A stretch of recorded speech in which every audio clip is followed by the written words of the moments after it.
Olá, tudo bem?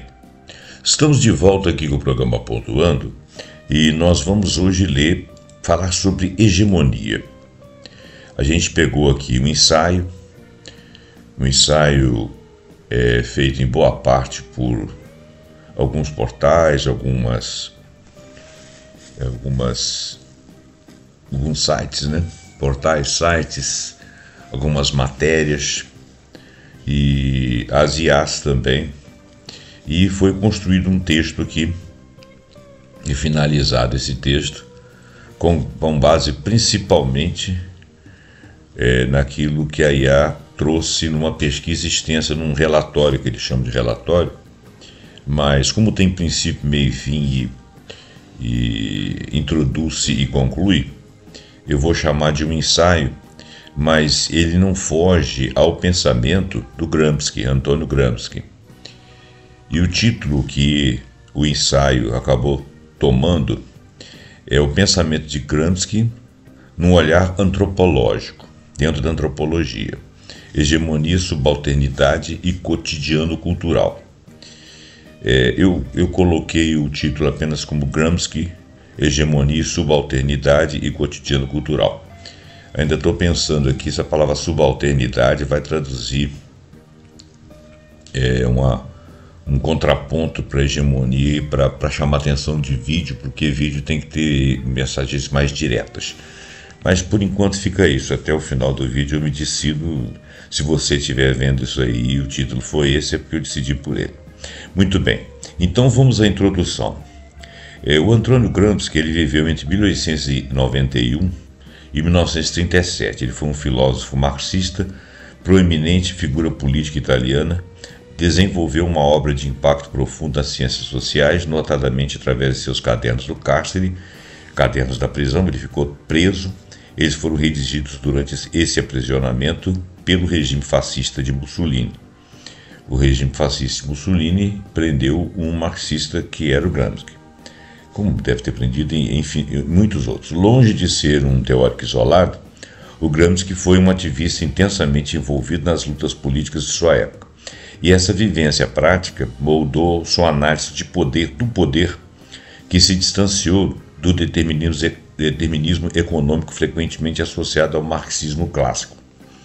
Bom, o Gramsci viveu depois do Marx, e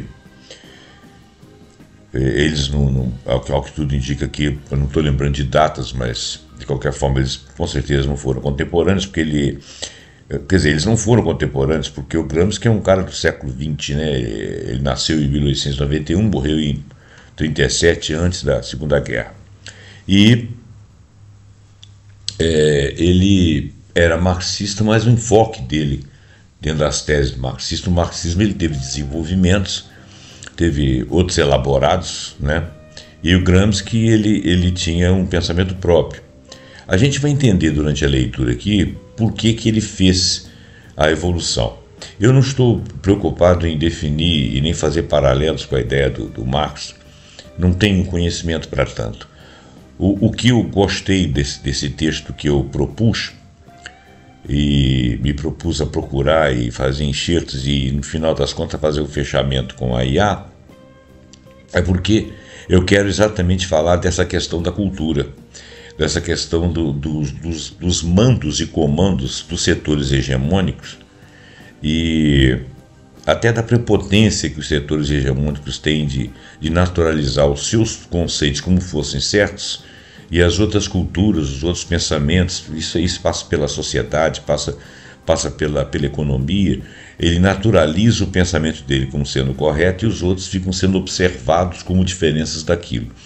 E ele senta em cima do trono, o hegemônico senta em cima do trono e começa a apontar as coisas. É como, por exemplo, você tivesse lá um artista dos mais conceituados pelo mainstream lá dos comandos, dos mais inteligentes, dos mais ricos, dos mais poderosos, e qualquer outra cultura que fosse dessemelhante àquela não seria considerada cultura, seria avaliada como um ponto fora da curva e seria depreciada ou colocada como cultura de segundo grau. Isso é o que acontece, por exemplo, quando os países centrais lá América do Norte e Europa olha para nós na América do Sul, supondo que somos atrasados e qualquer coisa de nossa cultura é subcultura. A cultura é a deles. Então, alguns daqui que obedecem, que cedem a essa hegemonia, quando falam de cultura clássica, se refere à cultura hegemônica, como se ela fosse a grande cultura que interpreta a vida, que interpreta tudo. Isso é assim também na economia. Quando o camarada usa lá uma matemática para provar que uma coisa é outra, quando na realidade aquele está eivado de interesses particulares. Então, a gente vai entender isso durante esse texto. Eu vou procurar não fazer muitas intervenções do jeito que eu estou fazendo aqui, muitas digressões, apesar de que o texto me puxa, porque eu quero exatamente não ficar muito tempo com o texto, de forma que você não se canse. Vamos ver se eu consigo. Vamos lá. Então, longe de ser um teórico isolado, Gramsci foi um ativista intensamente envolvido nas lutas políticas da sua época, e essa vivência prática moldou a análise do poder, que se distanciou do determinismo econômico frequentemente associado ao marxismo clássico, que é o que eu acabei de ler. Muito bem. Desculpa. A antropologia, enquanto disciplina dedicada ao estudo das culturas, sociedades da experiência humana, em sua vasta diversidade, encontrou no arcabouço conceitual gramsciano, quer dizer, de Antônio Gramsci, uma ferramenta analítica robusta. Por quê? Essa ferramenta permite desvendar dinâmicas complexas de poder, produção cultural e processos de mudança social. A proposição central desse relatório, ou desse ensaio, é que os conceitos desenvolvidos por Gramsci, como hegemonia, sociedade civil, senso comum, intelectuais orgânicos, subalternidade, são instrumentos indispensáveis para a compreensão antropológica de como as ideias dominantes se estabelecem, como são contestadas no cotidiano e como a agência social, ou seja, a forma de ação social se manifesta em contextos de desigualdade. Isso é verdade em vários sentidos, né? Ele fala aqui dos intelectuais orgânicos e contrapõe os orgânicos aos oficiais, né? Ele usa uma outra palavra que nós vamos descobrir no texto. Mas os orgânicos são os que nascem da sociedade, né?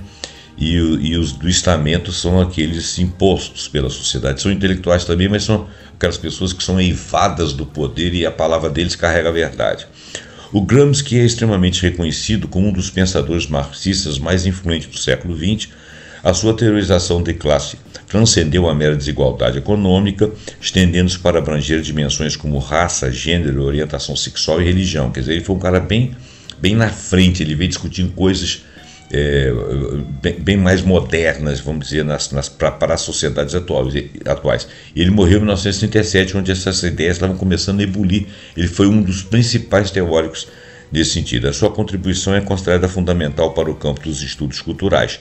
Ele tem exercido influência em debates contemporâneos sobre temas como o neoliberalismo e a democracia radical. O modo como Gramsci retrabalhou, né, conceitos marxistas clássicos, quer dizer, ainda dentro do marxismo, mas com outra visão, retrabalhou direcionando para outros pontos, né?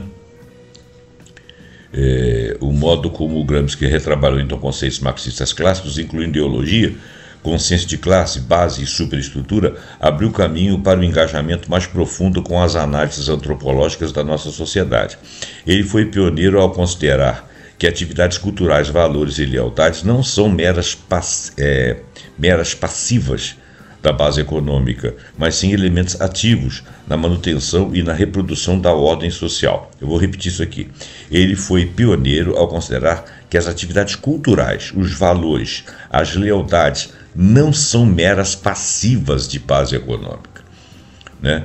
Mas sim elementos ativos na manutenção da reprodução da ordem social. Ou seja, existe um comando implícito, mas atuante, né, o tempo todo para rebaixar a sua cultura e manter a cultura hegemônica, porque dentro dela existem vários comandos direcionando a sociedade para os interesses de alguns. Essa perspectiva representou uma transgressão significativa em relação às abordagens mais reducionistas, permitindo que a antropologia explore a política e o poder em domínios tradicionais, vistos como superestruturais, como a arte, a linguagem e a religião. O que ele está querendo dizer? Que em termos culturais, essa influência hegemônica, essa manutenção da hegemonia, ela perpassa por várias estruturas. Por isso que ele chamou aqui de superestruturas, como arte, linguagem, religião, moda, maneira de ser, comportamento, definição de quais os lugares são elegantes, quais não são, quais os termos são melhores, quais não são, tudo dentro de uma métrica do hegemônico, do mainstream, né, das ideias hegemônicas. E isso permanece. A coisa não mudou muito não. Agora que o mundo está se tornando multipolar, outras culturas estão emergindo e se contrapondo, e o Ocidente e o mainstream, ele se ressente disso, ele quer se manter. Então ele fica fazendo críticas a essas culturas que emergem, essas economias que emergem, como se elas estivessem erradas simplesmente por quererem ser um outro polo, um outro pensamento distante, diferenciado.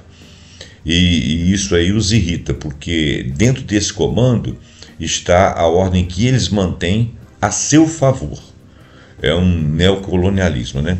Então este ensaio se propõe a explorar as principais contribuições de Gramsci para a antropologia, detalhando seus conceitos, examinando como os ensaístas, antropólogos e outros estudiosos têm aplicado e debatido sua obra. Serão então apresentados exemplos teóricos, etnográficos, né, que ilustram a fecundidade do pensamento gramsciano para a disciplina da antropologia, culminando em uma discussão sobre as críticas levantadas e as perspectivas futuras para a pesquisa antropológica inspirada por Gramsci. Então, realmente, isso aqui é um ensaio. Hegemonia e sociedade civil, o coração da análise gramsciana na antropologia. A hegemonia é, sem dúvida, o conceito mais conhecido e influente de Gramsci. Ele o concebeu como uma forma de supremacia de um grupo social que se manifesta de duas maneiras interligadas, como uma dominação, entre parênteses, uma coerção ou força física. É só você perceber como que existe aí os trabalhos dos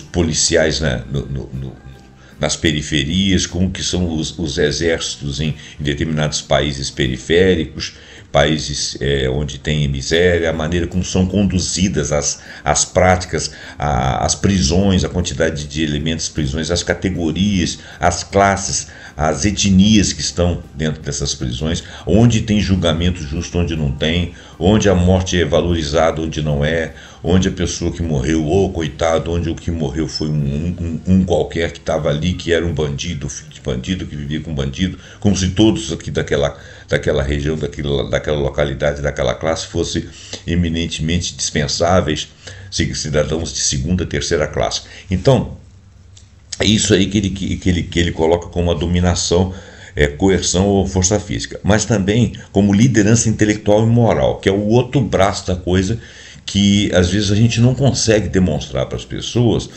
que aquilo que ela aprendeu na escola, que aquilo que ela vê como senso comum, que é o senso de todos, não é necessariamente a verdade.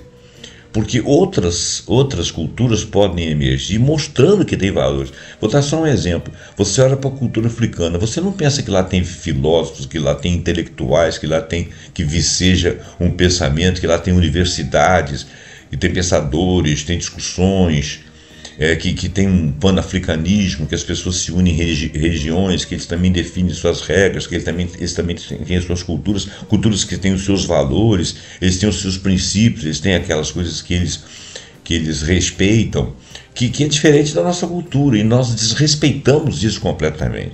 E somos desrespeitados porque nós somos do terceiro mundo, nós somos latinos, né? Um rapaz na internet outro dia estava dizendo que ele é brasileiro, e é branquelo. Chegou lá na imigração, isso aí antes do Trump, né? Foi fazer a ficha dele, e o cara perguntou a cor, ele falou branco. O cara falou, não, você é latino, você não é branco. Quer dizer, o cara está olhando para a cara dele, está vendo que ele tem pouquíssima diferença dele próprio.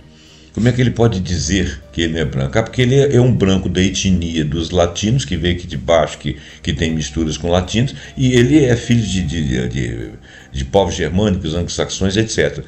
Língua germânica, etc. Isso aí diferencia a pessoa com relação à questão da cor? Não diferencia. E por quê? Porque isso aí é a questão do braço hegemônico. Então essas superestruturas estão sob domínio. Então olha, liderança intelectual e moral.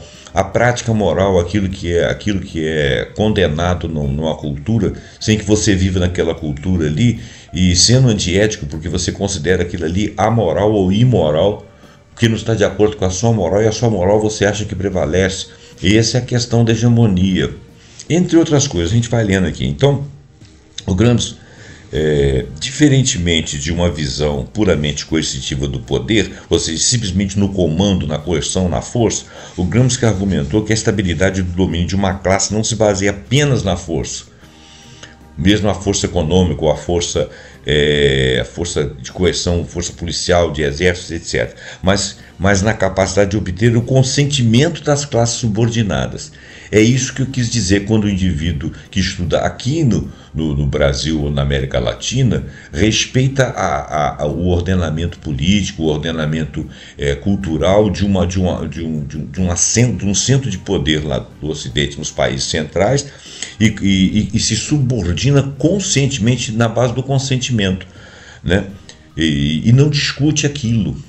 Esse que é o problema, não discute aquilo. Acha que todos que se aproximam deles querem se aproveitar, acha que todos que se aproximam deles com ideias diferentes com certeza são inferiores. Uma vez veio uma moça aqui no Brasil, sem desdouro para ela, né? Uma moça que eu não achava bonita, mas ela era considerada linda, a tal de Bo Derek. Já nem sei o que aconteceu com essa moça.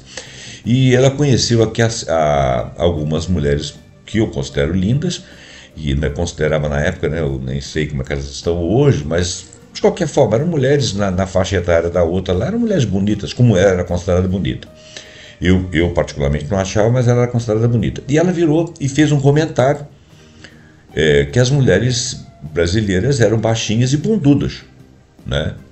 E isso ficou como sendo uma diferença para menor, sendo que faltou alguém dizer, não, as mulheres americanas e anglo-saxônicas é que são sem bundas altas demais e parecem umas taquaras, que era o que eu achava dela.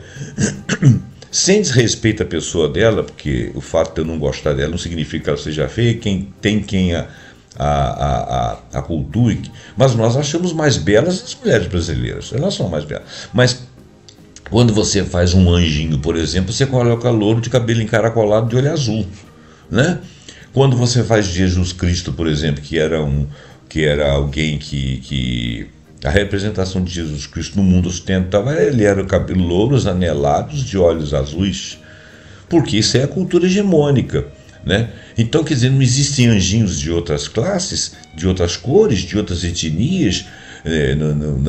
O Jesus não poderia ser de etnia de uns povos lá do Oriente, que são meio morenos, meio sarracenos, sei lá, meio arabeizados. Ele era judeu, que são raças semelhantes em termos de etnia, de fisionomias, filogeneticamente dos árabes, e mais amorenados provavelmente, mas eles traduziram o Cristo da cultura deles. Então isso é hegemonia cultural. A minha língua é melhor do que a sua, a minha língua é mais rica, a sua não é. As línguas latinas são muito mais ricas do que as línguas saxônicas. Então olha só, é disso que eu estou falando, é isso que sempre bateu em mim. Eu fui criado dentro da cultura hegemônica. O próprio Gramsci, ele é um contraponto dentro de uma cultura hegemônica. Ele é contra essa cultura, mas ele nasceu lá e não nasceu aqui, né? Então, diferentemente de uma visão puramente coercitiva do poder, Gramsci argumentou que a estabilidade do domínio de uma classe não se baseia apenas na força, ou seja, apenas no poder, né? Mas na capacidade de obter consentimento das classes subordinadas. Tanto classes subordinadas como culturas subordinadas. As culturas do resto do mundo em relação ao Ocidente sempre foram subordinadas. Hoje é que isso está mudando um pouco, né? Esse consentimento ele é construído através da disseminação de ideologias que ficam como sendo as certas, crenças e valores que fazem com que a visão do mundo da classe dominante seja percebida como natural. Olha só, crenças e valores que fazem com que a visão do mundo da classe dominante ou da cultura dominante, tudo que a gente vai falar de classe, aqui a gente pode falar de cultura, de países, de pessoas, de grupamentos, né? Dominante seja percebida como sendo a natural, a universal e a benéfica, e principalmente a benéfica para todos. E o subalterno ao hegemônico. Aquele que é subalterno, ele aceita isso como naturalidade. Ele não discute. Então ele se coloca em segundo plano. Né? Ele não tenta ombrear com a cultura dele, diz assim: a sua cultura é assim, a minha cultura é assado, você dá valor para isso, eu dou valor para aquilo. Né? É como se você saísse da França, por exemplo, chegasse aqui no Brasil e achasse que quem come arroz e feijão está doido. E você vê assim que é considerado uma das alimentações mais completas, mais inteligentes que existe. E veio de onde? Veio dos nossos indígenas daqui. Né? Não veio nem do branco europeu aqui dentro do Brasil, veio dos nossos indígenas. E é assim que funciona. Bom, então a hegemonia, portanto, não é um dado, ela é um processo, e ele é um processo contínuo. Ele chama aqui de negociação e reprodução. Eu nem sei se existe uma negociação, porque a ideia hegemônica ela é tão mais forte que ela é uma negociação para menos, ou seja, assim, é como se ele chegasse para você e falasse: olha, eu sou superior, essa que é a ideia. Isso não é negociar, isso é impor. E não é tanto pela força, mas por uma sedução da certeza da sua hegemonia, da sua superioridade. Né? E dali para frente ela se reproduz. Então, eu me lembro que uma vez eu estava na frente da loja do meu pai aqui na minha cidade, e tinha um senhor que trabalhava nessa loja comigo. Ele não trabalhava na loja, ele fazia um serviço, ele estava fazendo um serviço lá conosco e tudo. Ele parou na frente da loja, né, e passou uma menina muito bonita com um rapaz negro que também era um rapaz bonito. E esse senhor que era negro, ele virou e falou assim: nossa, olha que coisa, dá uma olhada naquilo ali. Eu peguei, olhei e não entendi o que ele estava falando. Eu vi que era uma moça bonita com um rapaz bonito negro, mas eu não entendi por que ele me chamou a atenção daquilo. Eu falei: que coisa errada, rapaz. Eu falei: errado quando? Como? Por quê? Não está certo. Eu falei: não está certo como? Ele é negro como você é negro. Qual é o problema? Ele falou: ele virou e falou assim: eu não entendo que você pense que aquilo ali é certo. Eu falei: é claro que aquilo ali é natural, cara. Ficou doido. Aí ele ficou olhando pra minha cara assim, como se ele não estivesse me entendendo, como se eu fosse um ingênuo. Porque eu era bem mais novo e muito mais novo do que ele tinha idade para ser meu pai. E ele ficou me olhando assim, como se não estivesse me entendendo. Falou: pô, esse menino é doido, alguém precisa falar alguma coisa com ele. Aí o assunto morreu ali. Mas ele não me entendeu como certo, ele me entendeu como errado. Ele, que era a cultura subalterna, que era a raça em tese naquele momento, ele se colocou como subalterno, ou talvez eu não sei, ele não discriminou a menina branca. Ele disse o erro que ele estava dizendo era pelo fato do negro estar ali com ela, que foi o que eu entendi, né? Porque se fosse alguma coisa que ele achasse errado, que o branco tivesse com o negro, ele não falaria comigo, porque ele estaria, em princípio, me ofendendo. O que ele colocou foi uma coisa que não me ofenderia. Eu peguei, deixei para lá, não vou discutir, continuamos amigos, ele continuou fazendo serviço, nunca mais toquei nesse assunto, mas eu fiquei estarrecido com aquilo, com o comentário dele. Pensei assim: será que ele acredita realmente naquilo que ele falou? É assim, isso funciona assim. Né?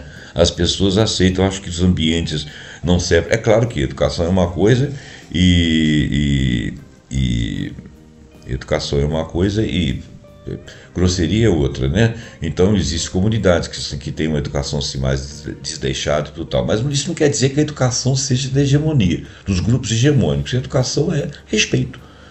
Você ter educação passa a ter respeito, você não precisa ter os modos, basta o respeito. Se você tiver ética, você tem educação.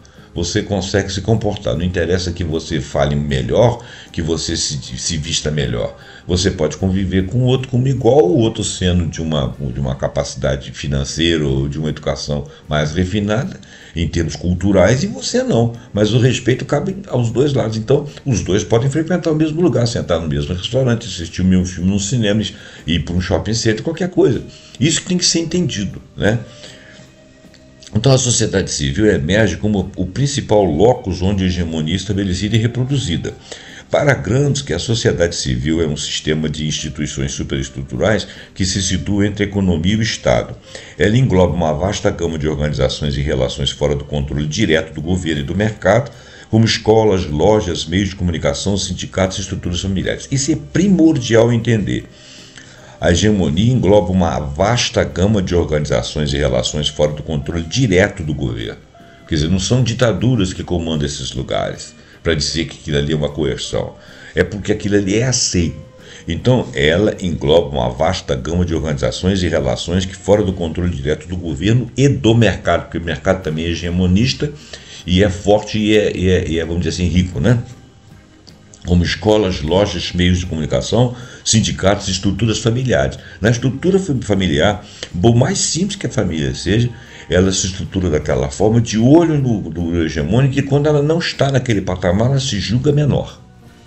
E, portanto, ela não tem força de reivindicação. É nesse espaço público que as ideias e crenças são moldadas, onde os indivíduos são socializados nas normas e valores da sociedade, onde a hegemonia burguesa é culturalmente reproduzida. E é verdade. Você vê, por exemplo, historicamente as novelas que passam na televisão, os filmes que passam na televisão, as representações simbólicas do branco, da beleza, do tipo de cabelo, do tipo de andar, do tipo de roupa, do que é centralmente culto, do que é refinado. As pessoas falam até hoje em Paris, em Londres, em Turim, em Roma, como se em Nova York, como se fossem os lugares de cultura únicos no mundo. Aí você cai no Rio de Janeiro aqui, encontra uma cultura totalmente diferente, que fica sendo pitoresca para eles, que é o carnaval, que são as favelas que tem ali aquele colorido e tal. Aquilo ali é pitoresco, é como se você fosse na África e entrasse num safari, ou então você fosse num circo, mas aquilo ali não é central deles. É isso que nós temos que entender, que a nossa cultura foi subalternizada. É claro que existem coisas aqui que são horríveis, mas eles têm coisas horríveis lá também, mas que não são melhores do que as nossas, né? Horrível por horrível, como os nossos, então. Então, Gramsci, ao contrário de Hegel e Marx, ele ampliou a noção de Estado para incluir tanto sociedades políticas, governo e força, quanto sociedade civil, os consentimentos dados aos hegemônicos, enfatizando uma interconexão dialética entre eles. Olha, eu poderia terminar o texto aqui agora, porque o centro do que eu quero falar é isso. Mas as digressões daqui para frente são muito interessantes, então eu vou te pedir paciência para a gente andar mais um pouquinho. A hegemonia cultural se manifesta através dessas instituições da sociedade civil, desempenha um papel crucial na reprodução social. Ela naturaliza as relações de poder e oculta as contradições inerentes ao sistema, né? Por exemplo, a ideia de que o sucesso econômico é simplesmente resultado de esforço individual, a chamada meritocracia, é uma forma de senso comum que serve para justificar o sistema capitalista e suas desigualdades. Ou seja, você é desigual, você é pior do que mim, você não tem o mesmo mérito que eu. Agora, quando quem fala de mérito, esquece que os pontos de partida não são os mesmos, né? Mas o cara quer ser hegemônico, ele quer ter mais valor que você, ele quer ocupar mais espaço que você, ele quer destinar espaço para você. Então ele fala de meritocracia, mas ele não tem mais mérito, né? É uma forma de senso comum que serve para justificar o sistema capitalista e suas desigualdades. Essa perspectiva gramatical desafiou o marxismo ortodoxo ao argumentar que a superestrutura, especialmente a sociedade civil, não é apenas um reflexo passivo da base econômica, mas um elemento ativo que molda. Veja bem, essa perspectiva gramatical, o conteúdo ali da coisa, desafiou o marxismo ortodoxo ao argumentar que a superestrutura, especialmente a sociedade civil, aquela que dá o consentimento, não é apenas um reflexo passivo da base econômica, ela é um elemento ativo que a molda. Em outras palavras, está dizendo que a própria sociedade civil, ao aceitar o modelo hegemônico, ela ajuda na moldagem. Então, quando você assiste uma novela ou um cinema em que a classe dominante é estabelecida com seus estamentos e você não faz parte dela, você aceita aquilo e convive com aquilo e executa aquilo daquela forma, né?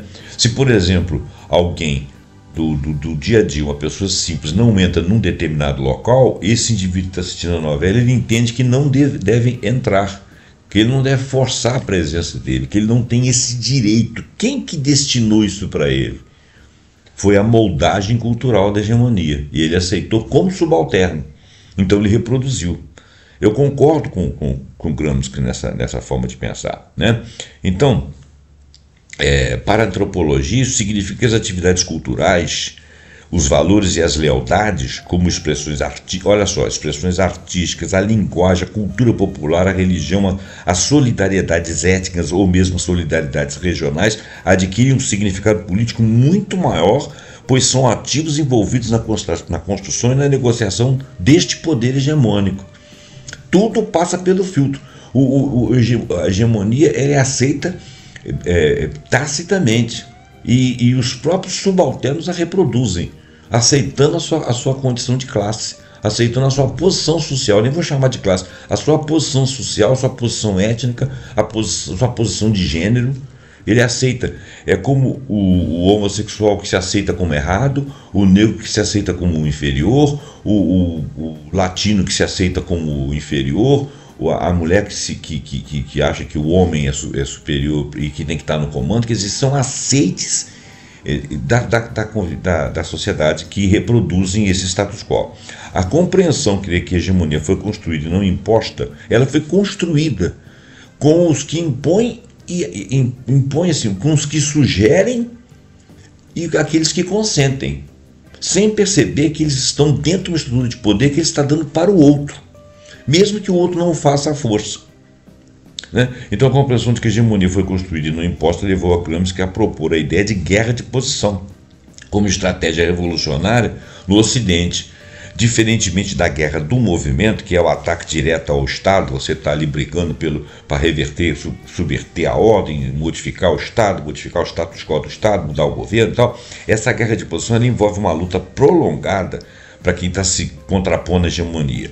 É uma luta prolongada no campo das ideias e ideias dentro da sociedade civil. O objetivo de construir uma contra-hegemonia, avançando alternativamente às ideias dominantes sobre o que é normal e legítimo. Isso implica a criação de instituições alternativas e a disseminação de uma nova vontade coletiva a ser criada, a ser trabalhada, a ser discutida entre os concidadãos, entre o povo para desafiar a ideologia dominante. Isso é muito difícil. Essa luta cultural e ideológica é um campo de batalha onde os resultados políticos são em parte determinados e não apenas um reflexo da posição de classe. Exemplos contemporâneos incluem movimentos sociais que buscam redefinir normas culturais e políticas, como os movimentos de direitos civis, as lutas de justiça ambiental, né? Porque alguns podem desmatar e outros só podem sofrer aquilo, que visam alterar o senso comum, ou seja, o senso hegemônico que é estabelecido como comum da sociedade, sobre o qual é aceitável e prejudicial para a sociedade, porque ela cria estamentos, cria subalternidade, criam elementos que são descartáveis, criam ambientes que são descartáveis, ambientes que podem ser poluídos nas periferias, para ganhos de terceiros, né, do hegemônico. O senso comum e o bom senso, a antropologia do cotidiano e da ideologia. O conceito de senso comum é uma das contribuições mais valiosas de Gramsci para a compreensão da vida cotidiana e da ideologia, sendo de particular utilidade para os antropólogos. O Gramsci via o senso comum como um agregado heterogêneo e muitas vezes contraditório de ideias, crenças e concepções de mundo que as pessoas comuns absorvem em seu ambiente social e que passam a ser ideias delas introjetadas pela hegemonia, por sedução, por sugestão. E que a pessoa, não vou chamar de adquirir, mas a palavra está me faltando, mas a pessoa concebe para si como se fosse ideia dela, porque ela aceita aquilo com naturalidade. Ela naturaliza aquilo ali que inclusive é contra ela.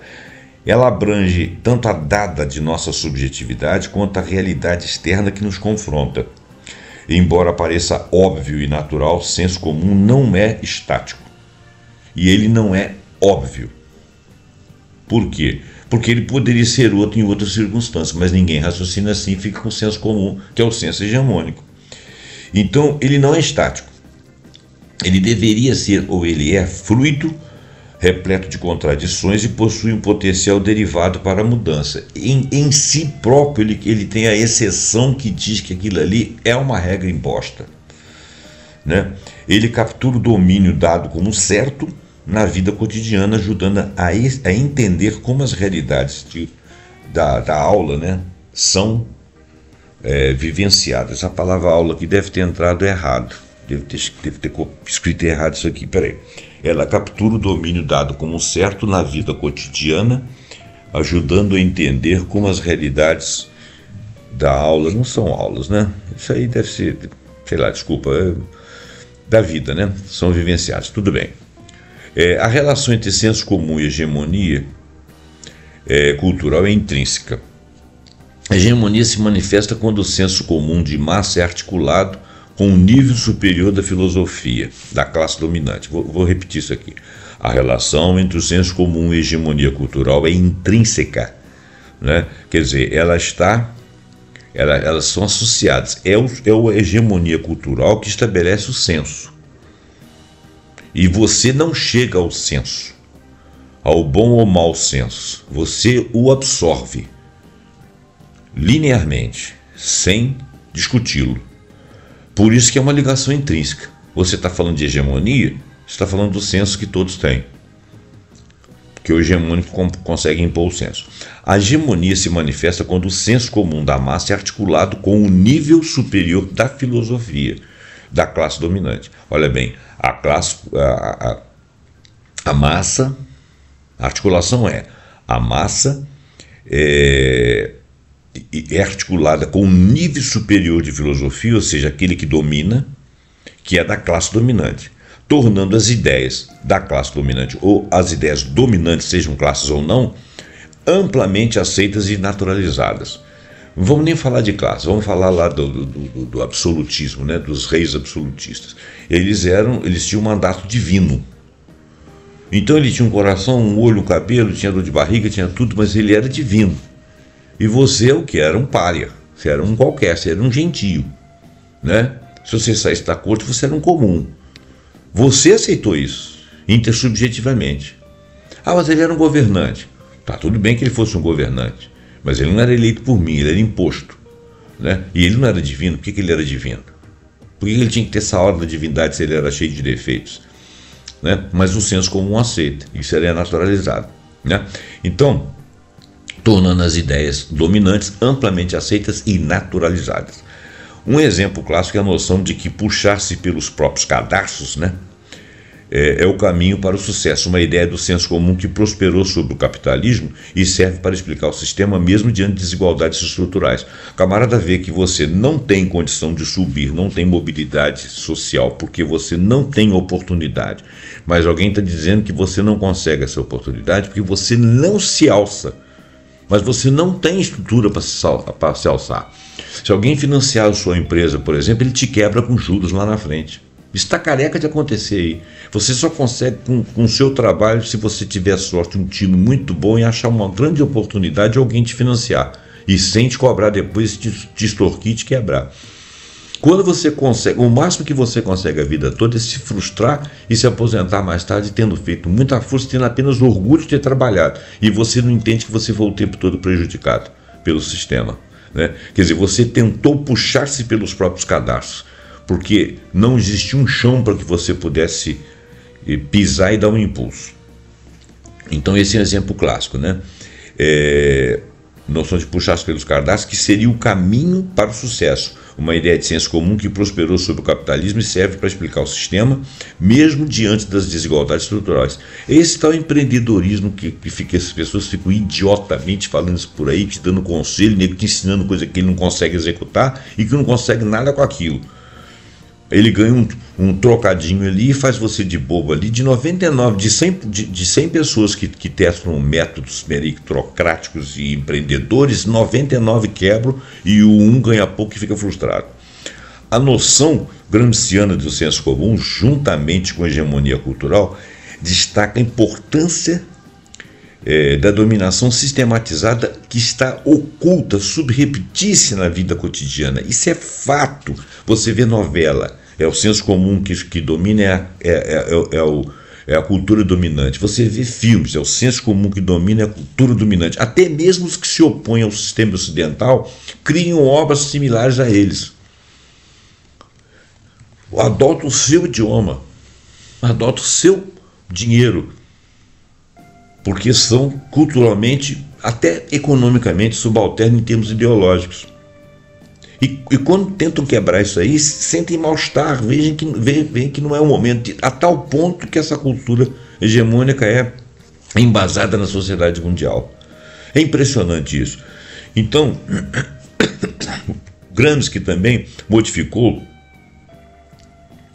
o conceito de bom senso, que representa a parte crítica e coerente do senso comum. Bom senso, que representa a parte crítica do senso comum, aquele que pode ser desenvolvido e organizado para desafiar a hegemonia existente. O bom senso seria você observar o senso comum e dizer, gente, não é isso. Né? É como se você tivesse vamos falar de uma coisa muito antiga aqui. Se tivesse um concurso de Miss. Você tem uma mulher latina linda, uma mulher negra linda, uma mulher branca linda e uma mulher oriental lá linda. O olhinho puxado lá linda. Quer dizer, 5 tipos, 5 etnias diferentes ali. Se todas são belas e maravilhosas, o senso comum vai dizer que a mais bela é a branca. Porque ela tem o estereótipo da beleza dominante, do que é aceito como dominante. E todos vão concordar. Né? Então, o bom senso diria assim, não, peraí. Independente de cor, não tem valor aqui a cor da pele ou a etnia. Quem que de fato das 5 a mais bonita? Vamos dizer que seja a negra. É a negra, acabou. Ela é a mais bonita. Ah, mas dá para comparar coisas diferentes? Nós não estamos falando de mulher? Quem que agrada mais aos olhos? Mas aí tem as medidas. A medida de anca, disso, daquilo, de altura para lá, é o padrão europeu. É o padrão do branco. Então as outras vão fugir desse padrão e todas sendo lindas vai ganhar a branca porque ela está dentro do padrão das medidas dele. Isso, alguém poderia eleger o bom senso. Não, peraí. Se você criou a métrica para dizer que é o melhor, você não está necessariamente com a razão. Ah, mas isso é ciência. Que ciência? É igual a ciência lá os modelos higiênicos de sociedade, né? Higienistas, não é isso? Bom, então vamos continuar. Para melhor esclarecer a especificidade do senso comum gramsciano, é útil compará-lo com o conceito de hábito de Pierre Bourdieu.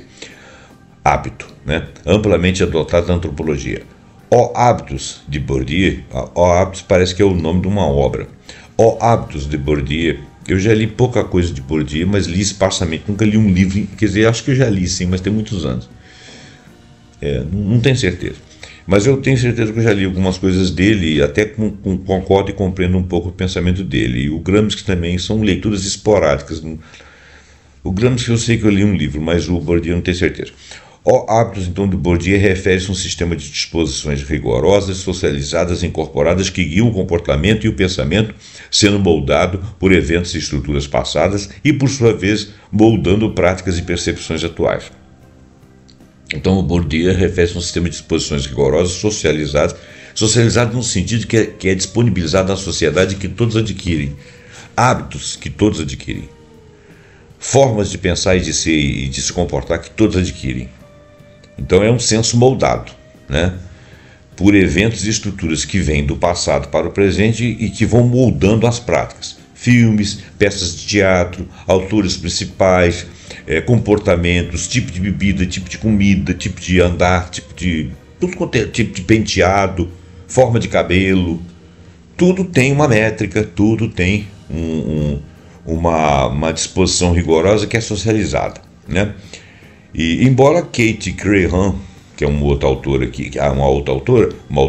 e é uma importante estudiosa de Gramsci na antropologia, ela procura diferenciar os dois. Ela argumenta que o Hábitos de Bourdieu permanece amarrado às suas origens antropológicas e é mais determinista. Outras interpretações sugerem complementaridades entre Bourdieu e a ideia de Gramsci. Eu nem estou tão preocupado com essa discussão.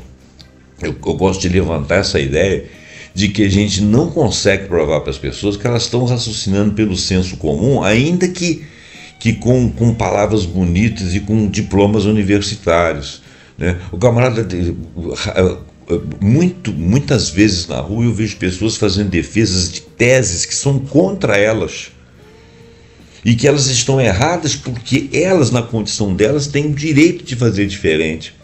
É impressionante como a ideia, esse rigor do pensamento hegemônico, ele é introjetado por essas pessoas.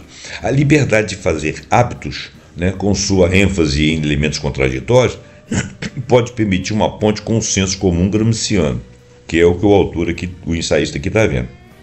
Ambos os conceitos oferecem lentes para entender como as estruturas sociais são internalizadas e como a cultura se torna um campo de disputa entre onde a conformidade é contestada.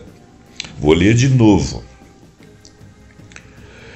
Ambos os conceitos, o de Gramsci e o de Bourdieu, oferecem lentes para entender como as estruturas sociais são internalizadas e como a cultura se torna um campo de disputa onde a conformidade é contestada. Então, a cultura real, ela se torna um campo de disputa entre onde a conformidade é contestada. Nós vamos falar, por exemplo, da sugestibilidade de que o poder hegemônico consegue, e o Bourdieu parece que avalia aquilo ali como um hábito recorrente da sociedade. Eu acho que não faz diferença a gente saber se é mais para um lado ou mais para o outro. O fato é que aquilo ali é uma conformidade que a cultura deve contestar. As aplicações antropológicas do senso comum são vastas. O conceito fornece aos antropólogos uma ferramenta teórica útil para mapear a vida cotidiana. Ele auxilia na compreensão de como as ideias dominantes são reproduzidas e como a resistência a elas pode emergir dentro da sociedade civil. Essa hora que é importante, esse estudo de você entender como que você resiste ao domínio hegemônico, né? Porque é bom resistir, é bom modificar a cultura, é bom melhorar o padrão. Não é ser contra o branco, ser contra, eu sou branco também, não é ser contra a ideia, a cultura dominante. Eu conheço a cultura dominante, eu fui educado com ela, mas eu posso discuti-la, né? Eu tenho uma ligação com a cultura dominante, mais pelo fato de que na minha adolescência eu convivi com essas coisas e é uma cultura que você leva por afeto, né? Eu sempre digo assim, você gosta de certos tipos de música porque você cria afeto a elas. Elas podem ser as melhores ou as piores músicas, mas aquelas que você criou afeto são as melhores músicas para você. Então, essa cultura dominante, por ela ter sido disponibilizada massivamente quando eu era jovem, ela é onde eu estabeleci afeto. Claro que dentro dessa cultura dominante existiam estruturas que eram antissistema e que eu também abraçava e gostava, mas eu ouvia, né? Eu me lembro que tinha umas certas bandas de rock que eram extremamente machistas, que faziam músicas inclusive machistas, que tinham nomes, tinham comportamentos, mas a gente gostava da música deles, embora discordasse lá dos pontos de vista. Então, do rock, de música popular brasileira também e tal, que eram politicamente engajados com outras coisas, e a gente gostava. Por quê? Porque você tem afeto, mas você não pode ter afeto e não ter crítica àquilo ali, né? E não procurar conhecer outras coisas, adquirir outros afetos, né? Então, auxilia como que na compreensão de como as ideias dominantes são reproduzidas e como a resistência a ela pode emergir dentro da sociedade civil. E esse estudo aqui é interessante. Por exemplo, estudos etnográficos do Centro de Trabalhadores Imigrantes nos Estados Unidos da América têm utilizado um senso comum gramsciano para analisar como esses espaços se tornam locais de desenvolvimento cultural e da capacidade crítica, onde os trabalhadores, por meio de seus fundos de conhecimento espontâneos, resistem à acomodação, à hegemonia econômica dominante e passam a discutir com a coisa. Ainda mais na América do Norte, onde tudo é muito concentrado, né? Parece que lá seja assim. Eu posso estar falando uma besteira aqui, mas parece que o cidadão comum americano, mesmo aquele que tem informação e tem titularidade, ele parece que ele é um pouco mais ignorante do que a média dos brasileiros. E as pessoas podem até achar que isso é uma bobagem que eu estou falando, mas é um tipo de ignorância massificada por aquela coisa de que são eles os melhores. É aquele negócio deles não conhecerem o mapa do resto do mundo, e se algum dia acontecer alguma coisa com o planeta Terra, fatalmente vai acontecer dentro dos Estados Unidos. É uma visão de que eles são o mundo, né? O brasileiro não tem essa ideia. Então eu acho que nós temos, embora nós sejamos subalternos, mas nós temos um pouco mais de cultura, que às vezes arrisca ser diferente da cultura dominante, mesmo o cara achando que aquilo é pior, mas ele executa, né? Então, eu acho que, continuando lendo aqui, por exemplo, os estudos etnográficos do Centro de Trabalhadores Migrantes dos Estados Unidos têm utilizado o senso comum gramsciano para analisar como esses espaços se tornam locais de um desenvolvimento cultural, que é o que nós fazemos aqui, e capacidade crítica, que nós ainda não fazemos, mas podemos fazer, onde os trabalhadores, por meio de seus fundos de conhecimento espontâneo, resistem à acomodação, à hegemonia econômica dominante e por aí vai, né? Bom, uma proposta de Kate Crehan, acho que é assim que fala, o senso comum de Gramsci, essa dona aqui, acho que é Crehan mesmo, eu li uns textos dela aí, mas não sei se fala o nome. Uma pesquisa de Kate Crehan em O Senso Comum de Gramsci ilustra como o senso comum pode ser usado para analisar a complexa relação entre a experiência de desigualdade, incluindo raça, gênero, religião, e a construção de narrativas políticas, como nos casos dos movimentos Tea Party e Occupy Wall Street. Intelectuais orgânicos e tradicionais. É muito interessante isso que nós vamos falar agora. Vamos lá. O Gramsci revolucionou a compreensão do papel dos intelectuais na sociedade, distinguindo-os como intelectuais tradicionais e intelectuais orgânicos. Os intelectuais tradicionais são aqueles que se veem como independentes das lutas sociais, muitas vezes associadas a instituições como a academia ou a igreja, e que tendem a fortalecer os valores da cultura das classes dominantes. Eles são os tradicionais. Eles só falam a favor disso como se aquilo ali fosse a escola necessária que você deva aprender e seguir. Bom, em contraste, os intelectuais orgânicos emergem de dentro de um grupo social ou de uma classe específica e estão intrinsecamente ligados à sua vida prática e às suas lutas. Esses são os que se opõem, eles são orgânicos, eles são o nascedouro das sociedades, aqueles que se contrapõem ao senso comum. Eles são os deputados da classe, vamos dizer assim, responsáveis por organizar os sistemas de relações que promovem objetivos hegemônicos de seu grupo. Então, olha bem, em um contraste, os intelectuais orgânicos emergem de dentro do grupo social ou de uma classe específica e estão intrinsecamente ligados à sua vida prática e às suas lutas. Né? Os orgânicos, eles são os deputados da classe, responsáveis por organizar os sistemas de relações que promovem objetivos hegemônicos no grupo. A agência das classes subalternas é central para a concepção de produtos intelectuais orgânicos. A agência, né, das classes subalternas, quer dizer, a ação delas mesmas, é central para a concepção dos produtos dos intelectuais orgânicos. O Gramsci afirma que todas as pessoas são intelectuais, mais ou menos, todas são, né? Pois não há atividade humana que não envolva esforço intelectual, pouco ou muito, né? Agora, isso significa que os indivíduos comuns, como camponeses e proletários, podem funcionar como intelectuais orgânicos, eles podem reproduzir, né? Sua função é guiar seu próprio povo na direção de uma consciência crítica através da praxis, uma interação radical entre a teoria e a prática. Essa praxis permite que os grupos, capacitando-os a discernir estratégias hegemônicas que transmitem consentimento. Como líderes e organizadores comprometidos com a sua causa, muitas vezes atuando através de um partido revolucionário que oferece educação e cultura como expressão da vontade coletiva. Então, a relevância do conceito de intelectuais orgânicos para a pesquisa antropológica é profunda, especialmente em abordagens participativas e baseadas na comunidade. A ideia de que grupos marginalizados podem gerar suas próprias reflexões e liderar e nutrir a consciência crítica do grupo é fundamental. Isso se contrapõe à visão leninista de Lenin, né, que postulava que a consciência crítica deveria ser trazida à classe trabalhadora por um agente externo, à maneira de um intelectual tradicional, mas traduzido com ideias anti-hegemônicas, né?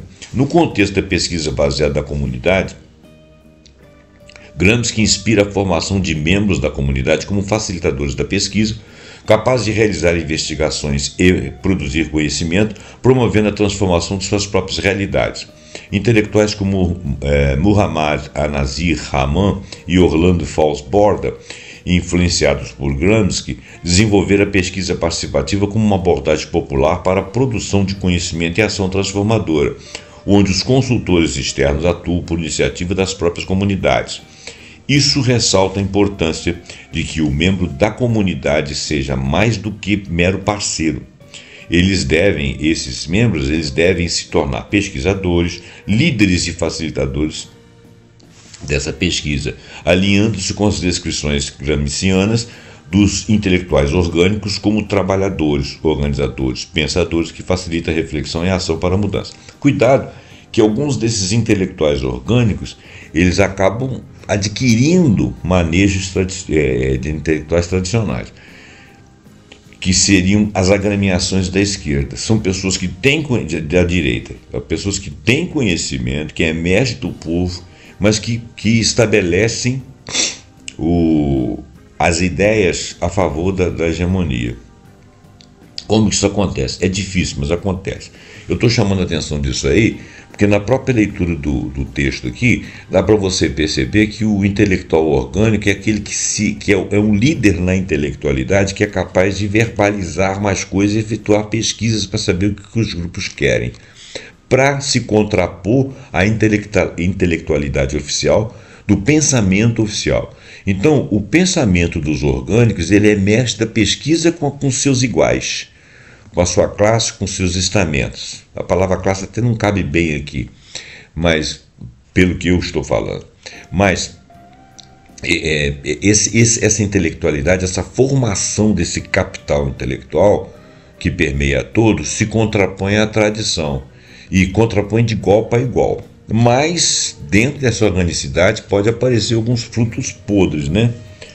Subalternidade e resistência, vozes marginalizadas na antropologia. O termo subalterno, cunhado por Antônio Gramsci, refere-se a indivíduos ou grupos que são social, política e geograficamente excluídos da estrutura de poder dominante. Originalmente, Gramsci utilizou o termo para descrever oficiais militares de baixa patente, mas sua aplicação foi expandida para denotar grupos marginalizados na sociedade italiana no início do século XX, que careciam de agência e voz no discurso social. Então é como se tivesse uma patente menor e obedecesse à ordem das patentes superiores.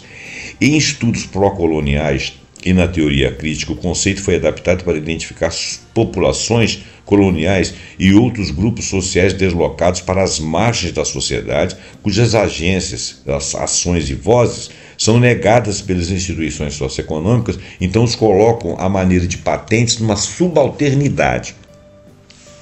Um dos debates mais relevantes em torno do conceito de subalternidade é a questão do poder o subalterno falar. Uma pergunta: pode o subalterno falar?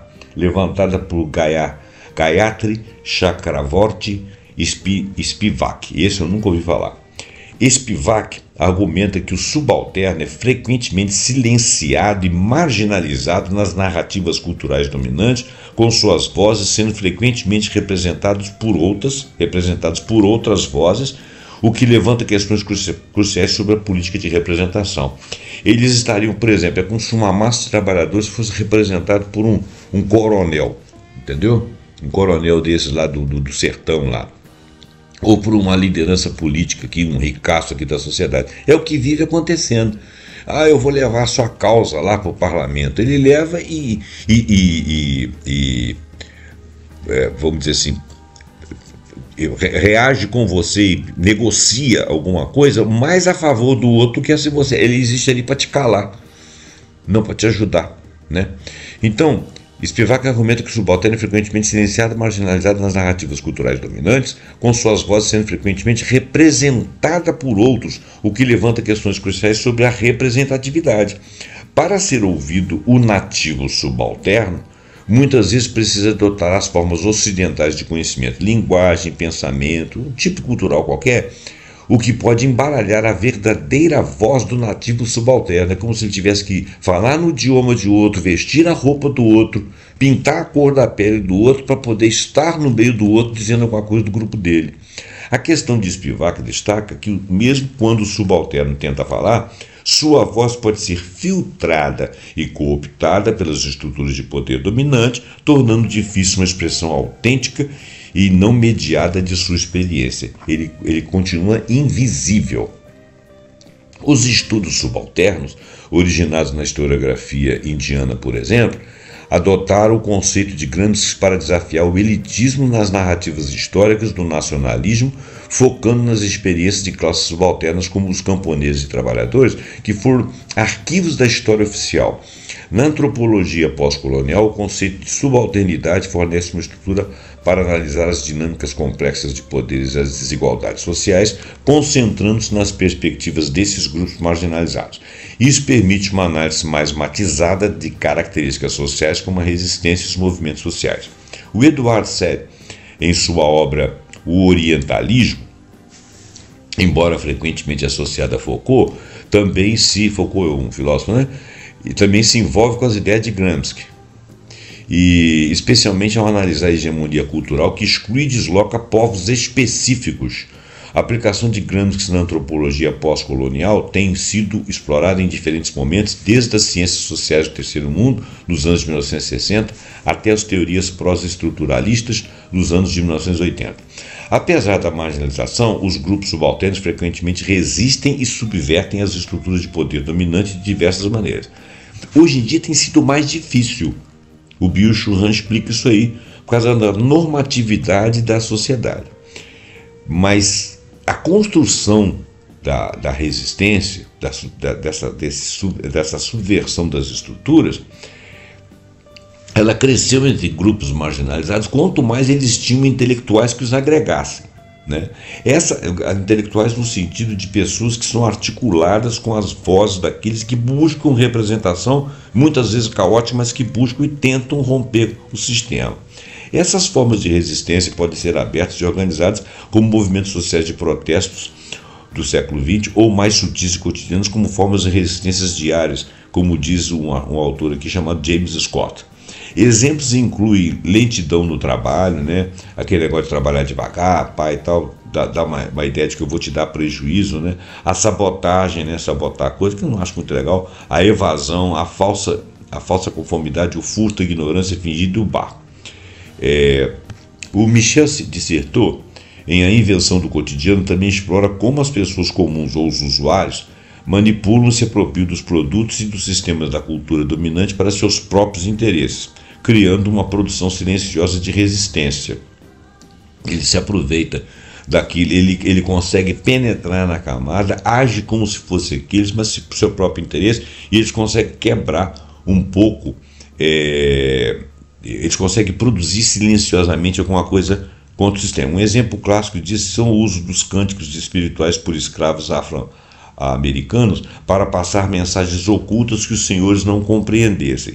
Essas táticas de consumo e as armas dos fracos de Scott, né, o tal de James Scott que foi citado aí em cima, demonstram que a resistência não se limita a grandes eventos inovadores ou a resistência montadas em cima de armas, mas são resistências pessoais, são a rejeição do pensamento hegemônico dentro de si e a confirmação de que várias pessoas podem agir e modificar aquilo ali com os seus hábitos.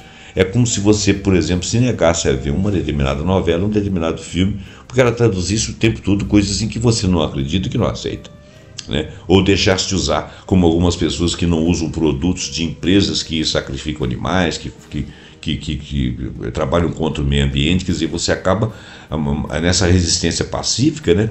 Mas você acaba criando condições e outros aderindo a isso, acaba criando condições para que o hegemônico tenha que mudar de atitude. Mas o ideal é você quebrar a hegemonia. Isso demanda muito tempo. Críticas e debates sobre a aplicação de Gramsci na antropologia. Apesar da vasta influência de Gramsci, a antropologia nos estudos culturais, sua obra não está isenta de críticas, vários a criticam. Uma das principais dificuldades reside na própria natureza de seus escritos. Os cadernos de Cassel dele são fragmentados, muitas vezes ambíguos, e foram redigidos sob a vigilância da censura prisional, o que levou a um estilo propositalmente obscuro, porque ele tinha que escrever sem que as pessoas tivessem certeza que ele estava falando daquilo. Essa fragmentação e complexidade de sua linguagem torna a interpretação e a aplicação de suas teorias um desafio específico, exigindo uma compreensão filológica de seu ritmo de pensamento e desenvolvimento. De fato, os textos que eu andei lendo aqui tem umas coisas que parecem que uma hora são uma coisa e uma hora são outra. Essa ideia dos intelectuais tradicionais e orgânicos, teve em várias leituras que eu fiz, ele me deu uma duplicidade de pensamento, inclusive eu posso ter interpretado errado. Se você conhece aqui, viu qualquer interpretação minha errada ou fala minha errada, deixa registrado aí, eu me desculpo.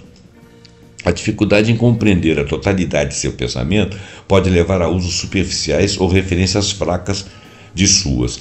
Eu nunca fiz muitas referências ao que ele fala, porque realmente a obra dele é muito difícil. Tem outros aí, mas a dele eu acho bem complicada. Mas tem gente aí que é excelente nisso. Outra linha de crítica é direcionada ao eurocentrismo possível. Exatamente. Ele também, eu sempre penso isso, ele também tem aquela origem ali. Ele é, como é que eu vou dizer, contaminado pela ideia dominante. Embora ele resista. Ele é um resistente, mas ele estava preso, né? Ele morreu logo depois. Então, outra linha crítica direcionada é o eurocentrismo possível ou um universalismo implícito em algumas de suas formulações, como se ele também partisse da hegemonia. Embora Gramsci tenha se dedicado à análise da questão meridional italiana e das classes subalternas em seu próprio contexto, a transposição desses conceitos para realidades não ocidentais no Oriente, aqui na América do Sul, no Sul global, né? Especialmente no contexto pós-colonial, né? Nós somos pós-colônia, né? Gerou debates. Alguns estudiosos argumentaram que, apesar de sua relevância, a teoria de Gramsci, como outras teorias ocidentais, pode não conseguir cumprir as especificidades das dinâmicas de poder e resistência em contextos não europeus. Tá, a gente tem que desarmar o espírito para ler e saber que ele também sofria influências, infelizmente, né? E ele viveu pouco tempo. Por exemplo, em estudos pós-coloniais, o conceito de subalterno é por vezes invocado para sugerir um elemento ideológico de dominação distinto da divisão de classes, tendendo a uma subjetividade racial, minorias ou gênero, o que pode dirigir à ênfase mais corporativista de Gramsci. Esse texto ficou difícil, deixa eu ler de novo. Por exemplo, nos estudos pós-coloniais, o conceito de subalterno, entre aspas, é por vezes invocado para sugerir um elemento ideológico de dominação distinto das divisões de classe, onde nós chamaríamos a classe baixa de subalterno, tendendo a uma subjetividade racial, né? Minorias ou de gênero, o que pode divergir da ênfase mais corporativista de Gramsci. Tá? Essa preocupação com o eurocentrismo levou ao surgimento de teorias do Sul, como a escola decolonial latino-americana e os estudos subalternos do Sul da Ásia, que buscam desafiar os universalismos eurocêntricos, embora não rejeitem a obra de Gramsci. Os desafios na tradução e adaptação de conceitos gramscianos para diferentes contextos disciplinares e geográficos também são um ponto de debate. A antropologia, em particular, tem se confrontado com a necessidade de reajustar o uso das noções gramscianas para que se alinhe a uma compreensão mais precisa de seu pensamento. Uma crítica à noção de cultura da antropologia a partir de meados dos anos 1980, que havia como essencializante, levou a um foco maior no conceito daquele que é o poder como unificador de disciplina. Nesse cenário, a obra de Gramsci, com a sua ênfase na ideologia, na hegemonia como mecanismos de poder, tornou-se ainda mais relevante, porque também mais moderna, porque é uma adaptação cuidadosa para evitar a reificação de categorias ou imposição de modelos ocidentais à realidade diversa. O que ele está dizendo é que a obra dele é importante exatamente porque ela quer discutir o seu ponto de vista fora do senso comum, discutindo o ponto de vista ou a cultura hegemônica. Tá? Conclusão: o legado de Gramsci é duradouro para a antropologia contemporânea. Claro que existem N outros pensadores que fazem contribuição. Ele teve profundidade e nuance. O pensamento dele foi uma pedra angular para conhecer as dinâmicas e compreender as dinâmicas do poder e cultura na nossa antropologia atual. Seus conceitos de hegemonia, sociedade civil, senso comum, intelectuais orgânicos, subalternidades oferecem uma lente analítica que transcende o determinismo econômico, permitindo aos antropólogos explorar as complexidades entre a força e consentimento na manutenção e contestação de ordens sociais. Ele não está contrapondo nada ao Marx. A teoria de Marx é mais determinista, a dele parte para dentro da subjetividade. A antropologia tem se beneficiado enormemente da reavaliação gramatical de ideologia e das atividades culturais como elementos ativos na reprodução social. E isso tem a ver com a obra de Gramsci. Apesar das críticas sobre a complexidade de sua obra e os desafios de sua aplicação em contextos não ocidentais, o legado de Gramsci para a antropologia é duradouro. No futuro, uma pesquisa antropológica inspirada em Gramsci pode aprofundar a análise das novas formas de hegemonia e contra-hegemonia emergente na era digital globalizada, que é uma coisa que nós estamos começando a fazer agora. Bom, gente, o texto tem mais algumas nuances aqui, eu não vou ler porque nós passamos demais do tempo, né? Eu agradeço a sua atenção, passe esse vídeo para frente, deixe seu like, até o próximo programa pontuando com alguma ideia que nós acharmos muito interessante. Até lá.